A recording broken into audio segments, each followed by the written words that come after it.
Hi to all, welcome back to our blog. ఏంటంటే శివరాత్రి రోజు morning అయితే ఈ విధంగా నేను శివ పూజ చేసుకున్నాను అనమాట. పాలు, పెరుగు, తేనె, నెయ్యి, చక్కెర, పంచామృతంతోనైతే అభిషేకం చేసుకున్న. పెరుగు వీడియో అయితే కొంచెం మిస్ అయిపోయింది అనమాట. మళ్ళీ డౌట్ పడకండి. అయితే శివలింగం లేని నాకైతే అంటే పూజ చేసిన ఫీలింగే రాదనమాట. అయితే మేము పైన ఉంటున్నాం కదా, మా అత్తయ్య వాళ్ళు కింద ఉంటారనమాట. అయితే నాకు సపరేట్ పూజారం ఉంటుంది. ఆ పూజారంలో నాకు శివలింగం లేకపోతే అసలు తల పని చేయలేదు ఇన్ని రోజులు. హైదరాబాద్లో ఇంట్లో మంచి శివలింగాలు అయితే 2 తీసుకొచ్చుకొని పెట్టుకున్నా. ఇక్కడికి వచ్చిన తర్వాత మేము ఉంటామో ఉండమో అని చెప్పేసి తీసుకొచ్చుకోలేదనమాట. ఇంకా నాకు శివరాత్రి రోజు శివలింగంకి అభిషేకం చేయకుండా నేను ఉండలేనని చెప్పేసి తీసుకొచ్చుకున్నాం అనమాట. ఇందులో వెరైటీగా ఏంటంటే స్ఫటికలింగం కావాలని అనుకున్నాను. లైక్ అంటే ఇది రియల్ స్ఫటికమా కాదా నాకు తెలియదు, కానీ ఆ విధంగా ఉండాలి అని అనుకున్నాను అనమాట. అందులో వెరైటీగా ఏంటంటే గణేష్ ఉంది అనమాట. అందుకనే అది తీసుకొచ్చుకున్నాను. కింద గ్రీన్ షేడ్ వస్తుంది, కొంచెం మంచిగా అనిపించింది. అయితే శివలింగానికి ఈ విధంగా నేనైతే అభిషేకం చేసుకున్నాను. అభిషేకం చేయకుండా ఉండలేను, నాకు అంత పిచ్చి అనమాట శివుడు అంటే. నా వీడియోస్ కానీ వ్లాగ్స్, షార్ట్స్ చూస్తూ ఉంటే మీకు అర్థమైపోతూ ఉంటుంది.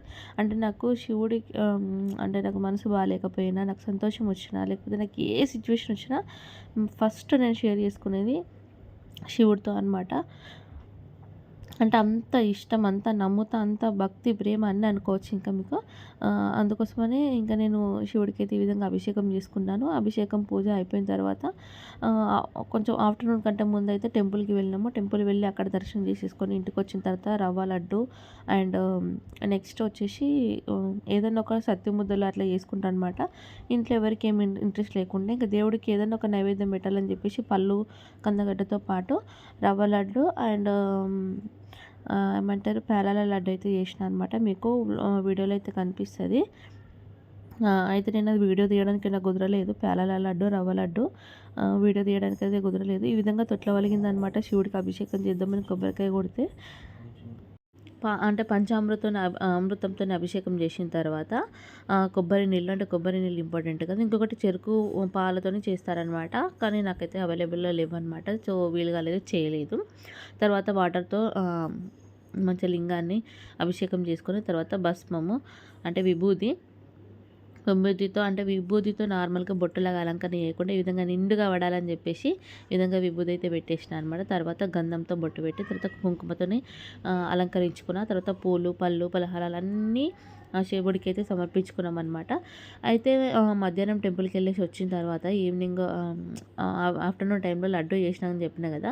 అయితే శివుడికి ఏదన్నా ఒక స్వీట్ అది ఏదన్నా ఒకటి చేసి పెట్టి యాక్చువల్గా ఏం చేస్తారంటే సత్తి ముద్దలు చేసుకొని అది సాయంత్రం అఖండ దీపం పెడతారు కదా, పెట్టిన తర్వాత దాన్ని పలహారంగా స్వీకరిస్తారనమాట. సో నేను అట్లా ఏం పలహారంగా ఏం స్వీకరించాను. ఇంకొకటి ఇంట్లో ఎవరికి ఇంట్రెస్ట్ లేకుండే అనమాట.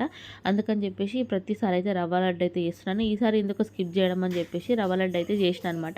రవ్వ లడ్డుతో పాటు ఇంట్లో బెల్లం ఉండే, సో బెల్లం ఉంది కాబట్టి పేలాల ముద్దలు అంటే పేలాల లడ్డు చేసిన అనమాట. 2 పర్ఫెక్ట్గా మంచిగా వచ్చినాయి. నేను రెసిపీ అయితే చేసి చూపిద్దాం అనుకున్నా, వీడియో తీద్దాం అనుకున్నా, కానీ నాకు కుదరలే అనమాట. ఇంట్లో చిన్నపిల్లలు ఉండడం వల్ల వీడియోస్ తీయడానికి నాకు వీలవ్వట్లేదు. మీకు ఒకవేళ రెసిపీ పేలాల లడ్డు కానీ రవ్వ లడ్డు కానీ ఏమైనా కావాలంటే, రవ్వ లడ్డు అయితే వీడియో ఉంది, లాస్ట్ ఇయర్ చేసింది. పేలాల లడ్డుది అయితే కావాలంటే నేను మళ్ళీ ఇంకొకసారి చేసినప్పుడు పెడతాను అనమాట. నెక్స్ట్ ఇంకా శివుడికి కానీ మనకి ఏ బాధలకి ఏ పూజలు చేసుకుంటే కొంచెం మనకు రిలాక్స్ ఉంటుందో కొంచెం నాకున్న అనుభవం ప్రకారం అయితే తెలుసు అనమాట. ఎవరికన్నా ఏదన్నా ఇది ఉండి ఏం చేసుకోవాలని అడిగితే కామెంట్ బాక్స్లో అడగండి, చెప్తానమాట. అండ్ ఇప్పుడైతే మా లైఫ్ బెస్ట్గానే ఉంది. అంతా శివయ్య దయ. ఓం నమ శివయ్య.